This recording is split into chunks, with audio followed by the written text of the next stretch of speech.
اگر تھوڑی سی کوئی کم علمی ہے تو میں تھوڑا اور آسان کر دیتا ہوں کہ ہم چاہتے ہیں اس سے مانگنا، وہ چاہتا ہے ہمیں دینا. وہ آ نہیں سکتا، ہم جا نہیں سکتے، اس نے درمیان میں انہیں رکھ لیا. خالق، مخلوق، حجت ہے یہ بھی نہیں ہے وہ بھی نہیں، بشر بھی نہیں ہے، خدا بھی نہیں ہے. یہاں آتے ہیں تو ان جیسے ہو جاتے ہیں،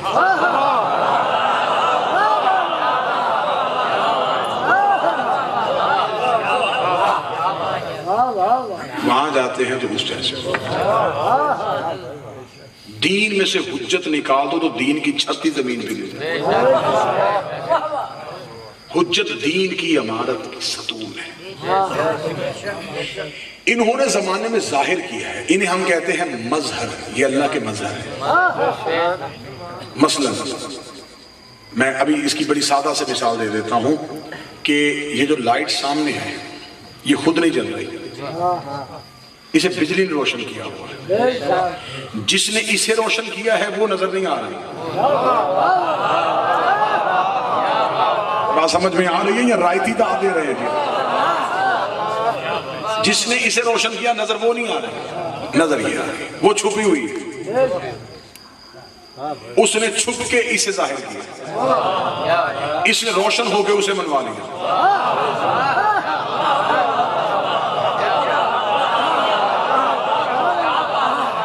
اسے سامنے آنے کی ضرورت ہی محسوس نہیں ہوئی. اس کا کام تو مخلوق تک فیض پہنچانا تھا نا، تو اس نے پہنچا دیا. اسے ظاہر ہونے کی ضرورت نہیں. ابھی تھوڑی دیر کے بعد یہ لائٹ بند ہو جائے تو کوئی نہیں پوچھے گا بلب تو نہیں ٹوٹ گیا، ہر کوئی پوچھے گا بجلی تو نہیں چلی گئی. اس کا مطلب مظہر خاموش ہو جائے تو پیچھے سے حقیقت چلی جاتی ہے. مہمان ہوں تمہارا، منت کر کے جا رہا ہوں. علی اللہ کا مظہر ہے. علی کو جہاں سے نکالنا سوچ کے نکالنا، جہاں سے علی چلا جائے وہاں سے اللہ بھی چلا جائے.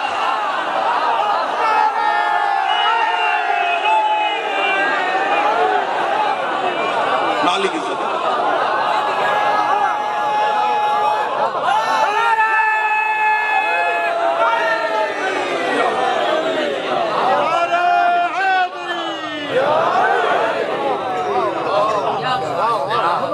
یہ ہے دین میں حجت کا کردار. یہ جو گرڈ سٹیشن سے بجلی آتی ہے نا، اس کے وولٹیج بڑے زیادہ ہوتے ہیں. یہ سیدھی ہمارے گھروں تک نہیں آ سکتی کیونکہ ہمیں اتنی ضرورت نہیں ہے.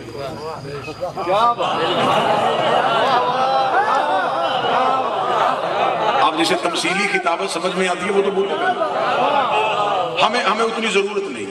لہٰذا پھر ان بجلی بنانے والوں نے سوچا کہ اگر یہی وولٹیج گھروں میں دیں گے تو وہ ضرورت سے زیادہ ہے، کیا کریں. انہوں نے درمیان میں ایک آلہ نصب ہے جسے ٹرانسفارمر کہتے ہیں.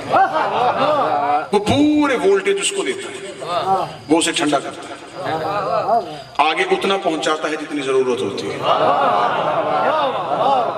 حجت توحید سے پوری طاقت لیتی ہے.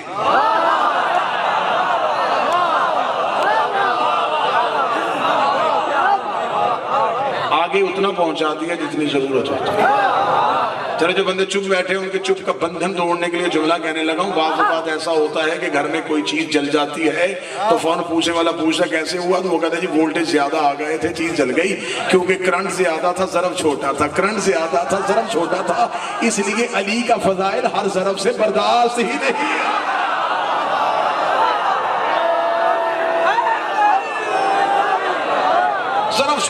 ضرب چھوٹا ہو فضائل زیادہ پڑھ دیا جائے. تو جس جگہ پہ کسی سوئچ میں زیادہ وولٹیج آ جائے تو وہاں سے کیا ہوتا ہے، جل جاتا ہے. یہی منکر کے ہاں بھی علت ہے.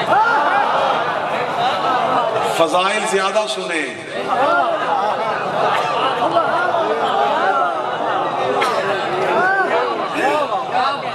فضیلت نہ گھٹاؤ، اپنا ظرف بڑھاؤ.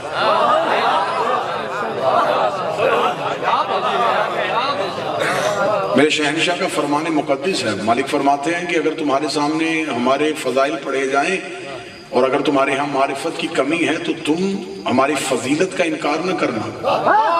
ہم سے معرفت کی بھیک مانگنا،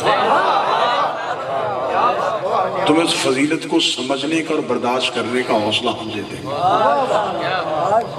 وسلموا تسلیما، انہیں تسلیم کرو جیسے تسلیم کرنے کا،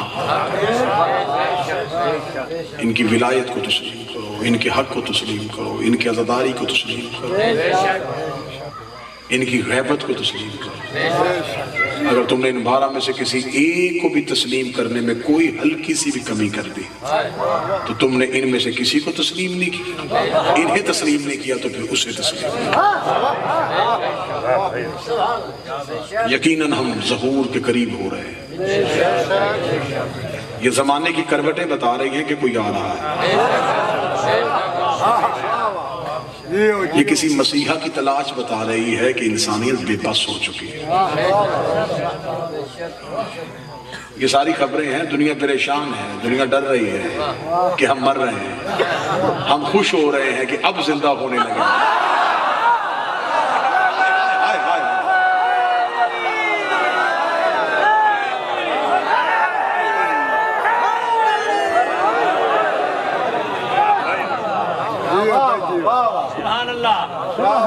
اب ہم زندہ ہونے لگے۔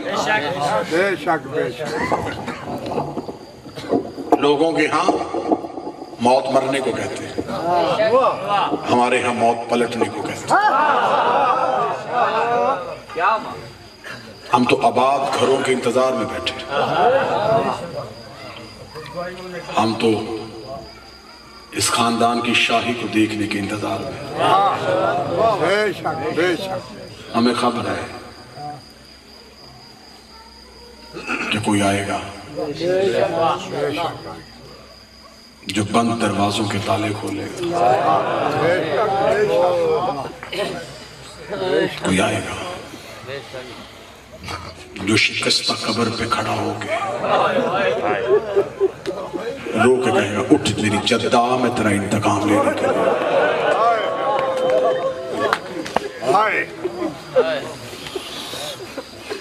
انبیاء جس کے لشکر میں ہوں گے، امیر جیسے جس کے سپاہی ہوں گے، یقیناً یہ دور استقامت دکھانے کا ہے۔ محنت کر کے جا رہا ہوں، کثرت ظہور مانگو، کثرت کے ساتھ ظہور مانگو، اٹھتے بیٹھتے ظہور مانگو، کیونکہ کسی بھی لمحے کان میں وہ آواز آنے والی ہے۔ عرب کی ایک عورت برقع پہن کے سوتی تھی، عورتوں نے کہا برقع پہن کے کیوں سوتی ہے؟ اسے کہا وارث آ گیا تو برقع ڈھونڈوں گی یا مالنے کے لشکر؟ عقیدہ یہ چاہیے۔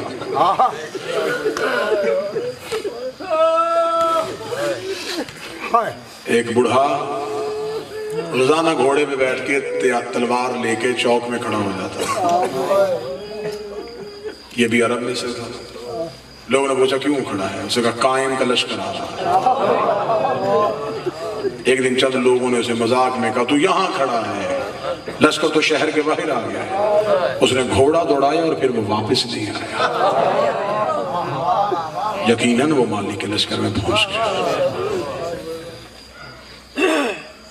ایک شخص نے میرے شہنشاہ سے پوچھا تھا مالک جس دور میں آپ میں سے کوئی نہیں ہوگا اس دور کے شیعہ کیا کریں گے؟ فرمایا وہ کون سا دور ہوتا ہے جب ہم نہیں ہوتے؟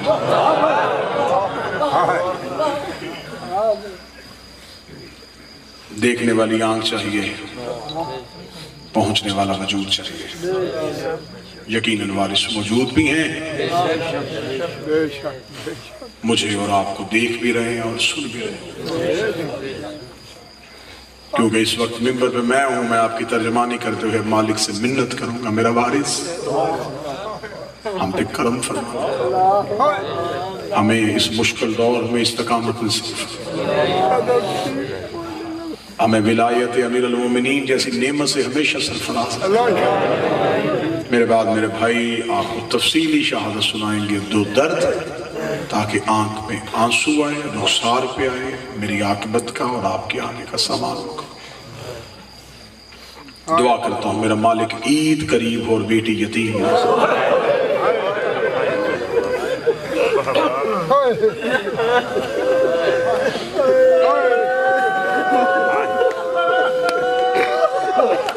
مکمل شہادت واجب الاحترام پڑھیں گے. عید قریب ہو، کوئی بیٹی یتیم نہ ہو. یہ وہ دن ہوتے ہیں جن دنوں میں بھائی بہنوں کے گھروں میں جاتے ہیں. یہ وہ دن ہوتے ہیں جن میں بیٹیوں کو پے کے گھروں کی آس ہوتی ہے.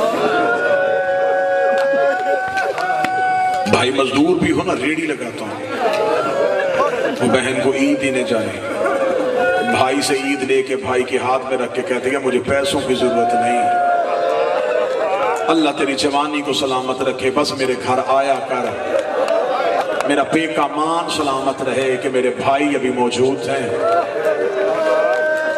یہ میں نے کی یہ معاشرے کی بات، میں نے صرف معاشرے کا درد پڑھا اور آپ کی آنکھیں برس گئیں.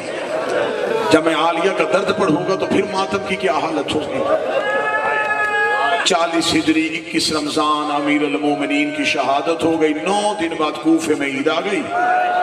میرا شہنشاہ حسن عالیہ کو ملنے کے لیے شہزادی کے گھر گیا. بی بی بھائی کے گلے میں باہیں ڈال کے کہتی سچ بتا بھائی بن کے آیا ہے یا بابا بن کے آیا ہے؟ مولا حسن کی آواز آئی آج بھائی بن کے نہیں، آپ آج بات بن کے تیرے سر پہ پیار دینے کے لیے آیا ہوں. حسن کا ہاتھ پکڑ کے میری شہزادی رو کے کہتی ہے پھر بیٹیاں باپ سے جو مانگے باپ دیتا ہے، اگر میں تجھ سے کچھ مانگوں مجھے دے گا؟ میرے مولا حسن رو کے جو مانگنا مانگ، آج حسن امیر ہے. بی بی تڑپ کے رو کے کہتی ہے پھر مجھے اور کچھ نہیں چاہیے، میری ایک حسرت پوری کر. میں حسرت بتاؤں گا، ماتم کی تیاری کرنا.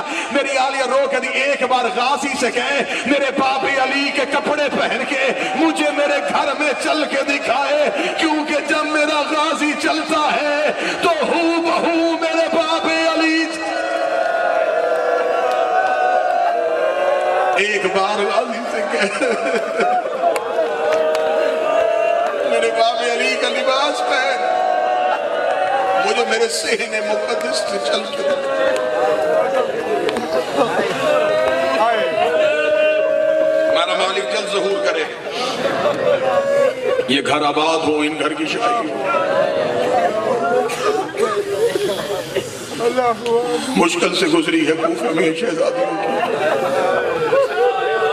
لوگ ہم سے کہتے ہیں کہ تم شیعہ عید کیوں نہیں کرتے؟ ہم سے پوچھو تو صحیح عید پہ نقصان کیا ہو. میں نفسیاتی بات کہہ کے مسائل پڑھنے کا عادی ہوں.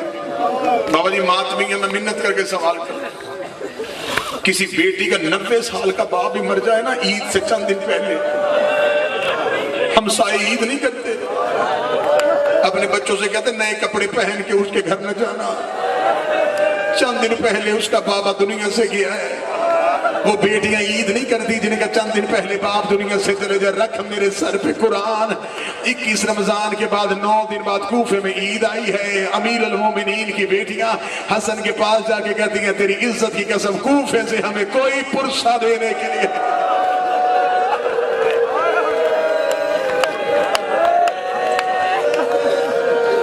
17 رمضان 40 ہجری امیر المومنین کی کوفے میں آخری تقریر تھی. امیر المومنین نے اپنی آخری تقریر میں کہا، بڑا مشکل خطبہ تھا میرے مولا. صحابہ کہتے ہیں پہلے امیر المومنین خطبہ دیتے چہرے پہ روب جلال. 17 رمضان داڑھی سفید، چہرے پہ غربت، امامے کے پیٹ دونوں طرف سے کھلے ہوئے. خطبہ دیتے امیر المومنین کے بعد کوفے والو مجھے بول کے بتاؤ میں نے کبھی کسی یتیم کا حق تو نہیں کیا؟ نہ میرا مولا تو عادل امام ہے. امام رو کے کہتے ہیں پھر میرے بعد یتیموں کا خیال رکھنا، میرے بعد یتیموں کو ستانا نہیں. امیر المومنین روتے روتے ممبر چھوڑ دیا. امیر المومنین کے صحابہ کی آواز آئی مالک آج اس جملے کی سمجھ نہیں آئی. مولا آج آپ کے چہرے پہ رونا، مولا آج آپ کی آنکھوں میں آنسو. رو کے کہتے مجھ سے سوال نہ کرو، آج کوفے کے لوگ اپنی عورتوں کو میرے گھر بھیجنا. آج کوفے کی عورتیں امیر المومنین کے گھر آئیں. میں صدا سے معافی مانگ کے جملہ پڑھنے لگا ہوں. امیر المومنین اپنے گھر کے دروازے بیٹھ کے کوفے کی عورتیں آتی گئیں. علی دروازہ کھول کے ایک ایک کو دعا دیتے ہوئے اپنے گھر کے اندر رخصت کرتے رہے. گھر کے اندر کوفے کی عورتیں چلے گئی, گھر کھچا کھچ بھر گیا. جناب فضہ روایت کرتی ہیں ساری زندگی امیر المومنین ایک چراغ کے علاوہ دوسرا چراغ نہیں جلانے دیتے تھے. آج امیر المومنین کی آواز ہے فضہ گھر کے سارے چراغ روشن کر. جناب فضہ کہتی میرا بدن کانپنا شروع ہوا. بی بی کہتی جب ہم نے چراغوں کو روشن کر دیا, آواز آئی ایک بار کوفے کی عورتوں کو میرے صحن میں اکٹھا کر. میری شہزادی سے کہا ایک بار اپنے حجرے کا پردہ ہٹائے, ایک بار میری بیٹی کو جی بھر کے دیکھ لے. ایسے نہ ہو یہ دوبارہ کوفے میں آئے اور یہ کہ ہم نے تو بنت علی کو دیکھا.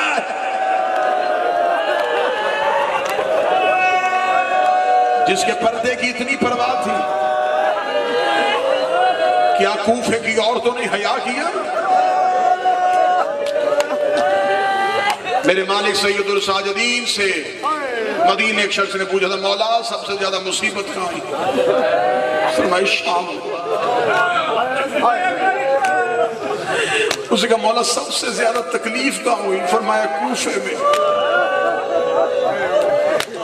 سوال کرنے والا کام کیا, اس نے کہا مولا مصیبت شام میں آئی, تکلیف کوفے میں کیوں ہے؟ میں جملہ پڑھوں گا جہاں سید بیٹھا وہ ضرور ہائے کرے گا. میرے شہنشاہ رو کے فرماتے شام والوں کو نہیں پتا تو ہم کون ہیں. کوفے کی عورتوں کو تو میری ماں قرآن پڑھاتی رہی ہے.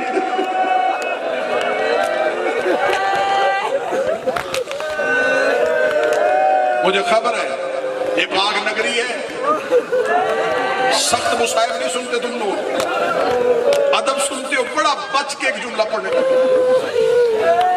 کوفے میں ورود پاک ہوا میری شہزادی.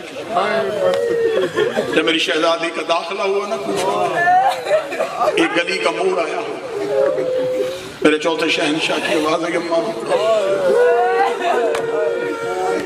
یہ وہ گلی ہے جس میں حبیب ابن مزاحم کا گھر.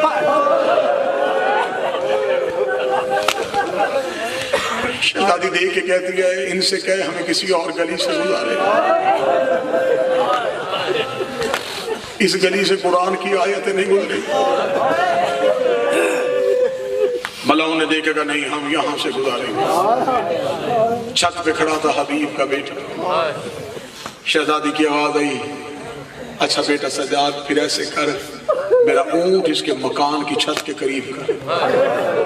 قریبی بتاؤں اما کیوں؟ بی بی رو کہتی آ تو گئی ہوں اسے اس کے بابے کا پرسہ ہی دے. اور تیری قریبی کے صدقے اور میری شہزادی تیرے 18 مارے گئے تجھے رونے کوئی نہیں ہے. سب بھائیوں کی ماری گئی, 9 بھائی کربلا میں مارے گئے رونے کوئی نہیں. بی بی کا اونٹ حبیب کے مکان کی چھت کے قریب گیا. درد بڑا ہے لیکن میں روایت بچا کے پڑھنے لگا. حبیب کا بیٹا چھت پہ کھڑا, جو ہی اس نے شہزادی کو دیکھا اس نے قدم ہٹانے شروع کیا. اس نے اپنے چہرے کے پردہ وہ دوسری طرف کیا. بی بی دیکھتی علیہ علیہ یا بنیہ بیٹا میرے قریب آ. کہ دوسری طرف منہ کر کہتا نہیں بی بی میرے بابے کی منع ہے, ہم قیدیوں کا تماشا نہیں دیکھتے. میں اگلی سطر معافی مانگ کے پڑھنے لگا ہوں. اس پاک نگری پہ رہنے والا ہر ایک شیعہ مجھے جملہ معاف کر دینا, جملہ سخت آ گیا ہے. جتنے میں چھپا سکتا میں نے چھپائی, یہ جملہ مجھ سے چھپے گا نہیں. بی بی دیکھ گئی میں تجھے بلا رہی ہوں تو پیچھے کیوں جا رہا ہے؟ بچہ دیکھ رہا بی بی میں نے کوفے میں مرد قیدی دیکھے تھے, پہلی بار کوئی مزدور قیدی دیکھی ہے. بی بی اللہ جانے تجھے کس جرم میں قید کیا گیا ہے. بی بی رو کے دی میرا جرم بعد میں پوچھنا, پہلے اپنی ماں سے کہ چھت پہ آ تجھے ایک بی بی بلا رہی ہے. دیکھنا بی بی تجھے نہیں پتا میں اپنے گھر کے پردے کا وارث ہوں, میری ماں چھت پہ نہیں آئے گی. بی بی نے کہا کیوں نہیں آئے گی؟ رو کے کہتا میری بی بی علی کی بیٹیوں کی کنیز ہے, وہ میری شہزادیوں سے قرآن پڑھتی رہی ہے.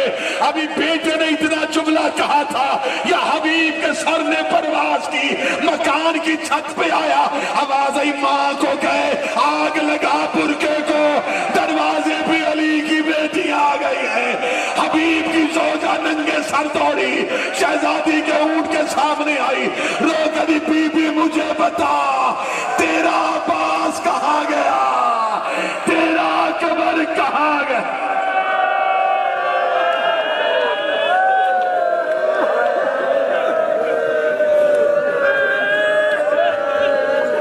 اے بے ہن جناب دے سامنے